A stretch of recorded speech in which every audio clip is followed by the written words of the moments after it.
Assalamualaikum warahmatullahi wabarakatuh. Perkenalkan, nama saya Faisal Manamar Diasto, NRP 5017251037 dari Departemen Teknik Geofisika Institut Teknologi 10 November Surabaya. Nah, di sini melanjutkan dari video sebelumnya yang saya menjelaskan tentang chapter 4, saya akan menjelaskan chapter 5 yang ada pada buku Earth Revealed, yang dimana chapter 5 ini berjudul tentang gempa bumi dan struktur dalam bumi. Di bab ini itu membahas secara mendalam mengenai gempa bumi, penyebabnya, bagaimana gelombang seismik merambat, serta bagaimana informasi tersebut digunakan untuk memahami struktur bagian dalam bumi. Nah, di topik ini itu penting karena gempa bumi tidak hanya menjadi fenomena alam yang merusak, tetapi juga merupakan sumber utama informasi ilmiah tentang isi bumi yang tidak dapat kita amati secara langsung. Nah, pertama, eh, pengertian dan penyebab gempa bumi. Gempa bumi adalah getaran yang terjadi di permukaan bumi akibat pelepasan energi secara tiba-tiba di dalam kerak bumi. Energi ini dilepaskan karena adanya tegangan atau stres yang terakumulasi pada batuan akibat pergerakan lempeng tektonik. Ketika gaya geser melebihi kekuatan batuan, maka terjadi patahan dan energi yang tersimpan dilepaskan sebagai gelombang seismik.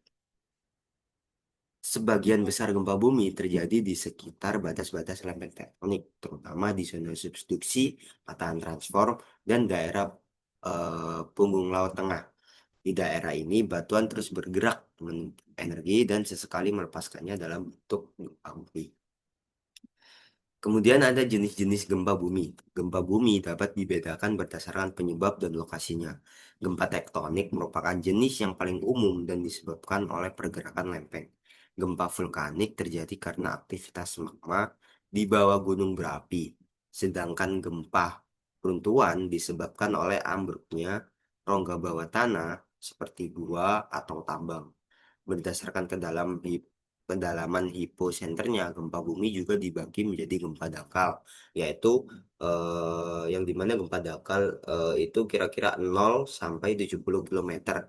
Kemudian ada menengah, yaitu 70 sampai 300 kilometer, dan gempa dalam, yaitu di atas 300 kilometer.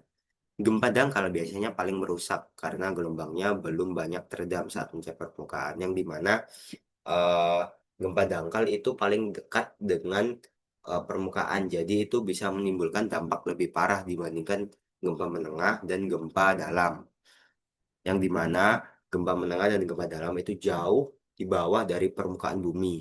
Begitu. Kemudian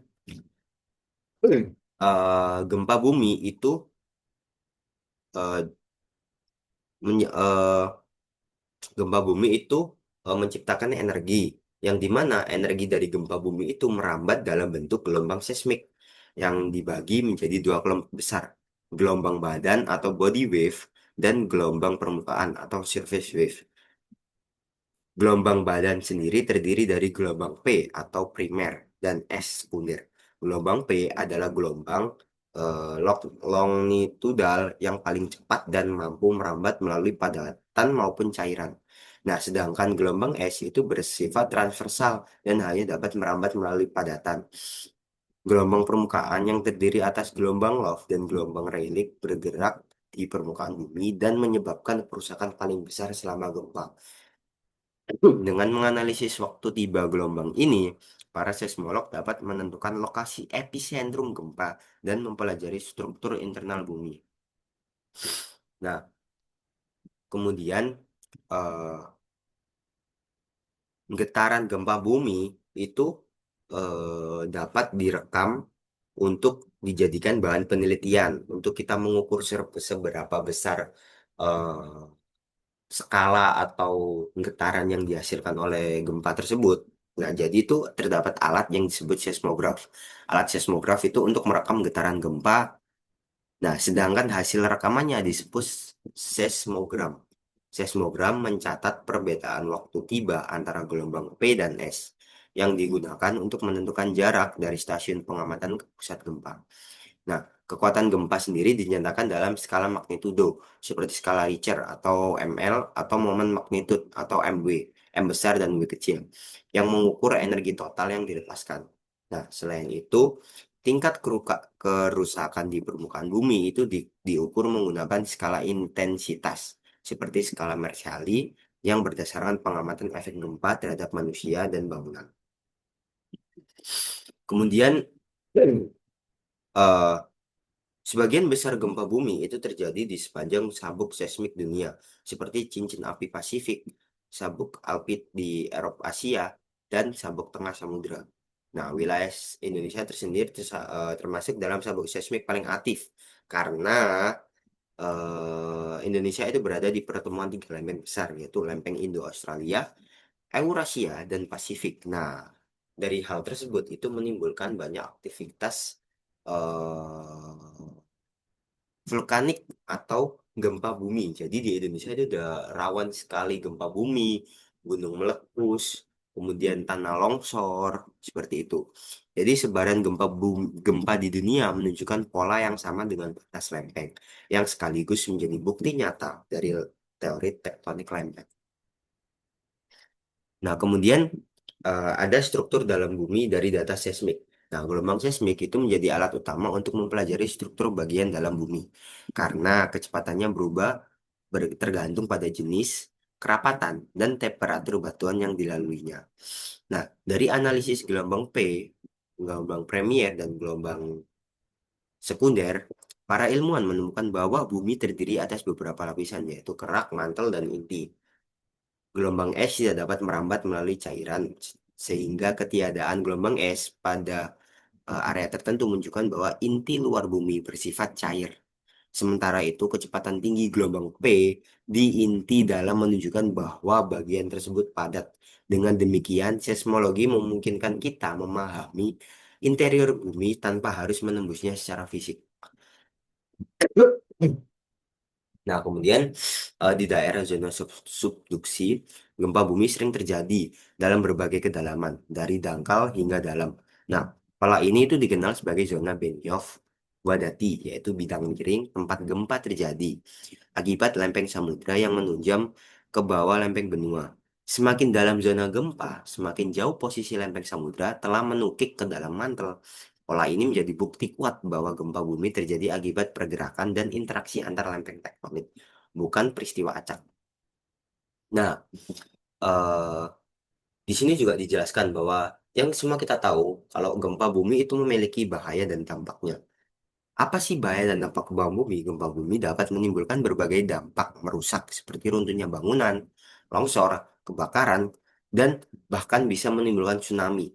Jika itu gempanya terjadi dalam skala yang besar seperti mungkin 8 skala, skala Richter atau 9 gitu, itu bisa menimbulkan tsunami. Apalagi jika eh, gempa terjadi di dalam dasar laut dan skala Richternya itu tinggi, begitu. Jadi kenapa bisa terjadi? Karena gelombang laut besar eh, itu dapat memindahkan vertikal besar pada kolam air. Jadi itu bisa terjadi tsunami. Jadi begitu. Indonesia dengan wilayah kepulauan dan banyak zona subduksi sangat rentan terhadap bencana tsunami. Karena itu pemahaman tentang mekanisme gempa dan mitigasi sangat penting untuk mengurangi resiko bencana. Jadi eh, kalau menurut saya harus banyak dilakukan sosialisasi tentang daerah rawan gempa di Indonesia, terutama mungkin daerah Jawa ya.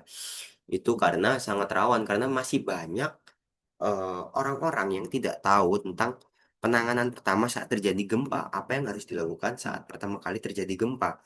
Mungkin saya sendiri beberapa waktu lalu itu menjalankan sosialisasi yang bernama Geosup, yang dimana Geosup sendiri itu tentang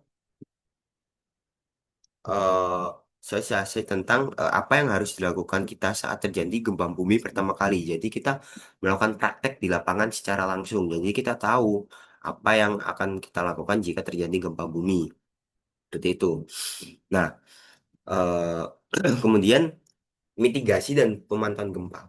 Pemantauan gempa itu sangat penting dilakukan karena kita bisa mengetahui, eh, walaupun tidak pasti, tapi kita bisa memprediksi apakah bakal terjadi gempa di daerah ini. Jadi kita bisa melakukan mitigasi awal sebelum terjadi gempa. Nah, pemantauan gempa dilakukan oleh jaringan seismik global dan nasional seperti BMKG di Indonesia. Melalui sistem ini, lokasi, kedalaman, dan magnitudo gempa dapat diketahui dalam hitungan menit setelah kejadian. Mitigasi bencana gempa meliputi pembangunan gedung, tahan gempa, edukasi masyarakat, dan peringatan dini tsunami. Di sisi ilmiah, data seismik yang terkumpul digunakan untuk memperbarui peta seismik nasional dan menilai potensi gempa di masa mendatang.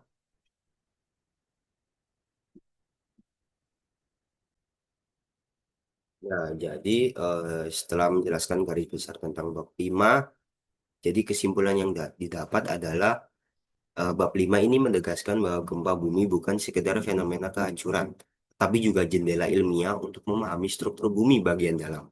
Dari perilaku gelombang seismik, para ahli mampu menentukan batas antar lapisan bumi, memetakan zona subduksi, dan memperkirakan aktivitas tektonik masa depan. Pengetahuan ini menjadi dasar bagi pengembangan teknologi mitigasi gempa, serta memperkuat teori tektonik lempeng sebagai penjelasan utama terhadap dinamika geologi planet kita. Nah, kurang lebih begitu tentang pembahasan bab 5. Kurang lebih mohon maaf apabila ada salah kata. Sekian dari saya. Wassalamualaikum warahmatullahi wabarakatuh. Terima kasih.